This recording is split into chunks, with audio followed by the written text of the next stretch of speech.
हो सकता है कि अल्लाह ताला ने उनके दिल में रहम डाला। हुआ क्या है? सब ठीक तो है? घर में तो कुछ नहीं हुआ? समाद की बोझार कर रखी है।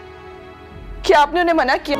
तुम जब अकेली होगा तो आराम से बैठकर सोचो। तुम्हारे जवाब का इंतजार करूंगा। चलिए, जो भी हुआ आपके हक में तो बेहतर ही है ना। और मैं ड्रामा सीरियल मोहब्बत रेजा रेजा के आने वाले एपिसोड में आप देखेंगे कि ईसा की माँ का असल चेहरा देखने के बाद ईसा तो बहुत ही टूट जाएगा और सबाज से कहेगा कि जिसकी वजह से मैंने तुम्हें इस घर से निकाला और जिस पर मैंने सबसे ज्यादा भरोसा किया उन्होंने ही मेरे साथ धोखा किया। सबाज उसे कहेगी कि संभालें आपको, इस सब के बारे में पहले से ही जानती थी पर आप ही थे जिन्होंने मेरी बात नहीं मानी। मेरा वो बच्चा भी जाया खुद से नहीं हुआ था, वो भी इनकी ही प्लानिंग की वजह से हुआ था। इन्होंने ही दवाइयाँ वगैरह चेंज की थी और मुझे हमेशा से यही बात का डर था कि जिस दिन आपको उनकी असलियत मालूम लगेगी तब आप पर क्या गुजरेगी। ईसा उसे कहेगा कि ये सब कुछ उन्हीं का ही तो था, अगर ये सब कुछ वो कहकर अपने नाम पर करवा लेती तो मैं खुशी खुशी उनके नाम पर कर देता। पर जो अल्फाज उन्होंने आज कहे हैं कि मैं उनका सौतेला बेटा हूँ, ये सबसे ज्यादा तकलीफ दे है। मैंने हमेशा उन्हें अपनी सगी माँ से ज्यादा बढ़कर चाहा क्योंकि मुझे लगा था कि वो सच में मुझसे प्यार करती है, पर आज जान चुका हूँ कि ये सब कुछ दिखावा था। तो सीन्स की शुरुआत में कुछ इस तरह से होगा कि ईसा से जब सारी प्रॉपर्टी हाथ से निकल जाएगी तो आरएस भी अब ईसा को जवाब देने लगेगा। ईसा से जब उसकी बहस हो जाएगी तो वो उसे कहेगा अब आप इस घर के और इस कंपनी के मालिक नहीं, तो जब चाह आप हुक्म चलाएंगे। आपने खुद अपने हाथ से सब कुछ लिखकर हमारे नाम कर दिया है। और फिर यहीं से उसे सब कुछ मालूम लग जाएगा कि जिन लोगों पर उसने सबसे ज्यादा भरोसा किया उन्होंने ही उसके पीठ के पीछे वार किया।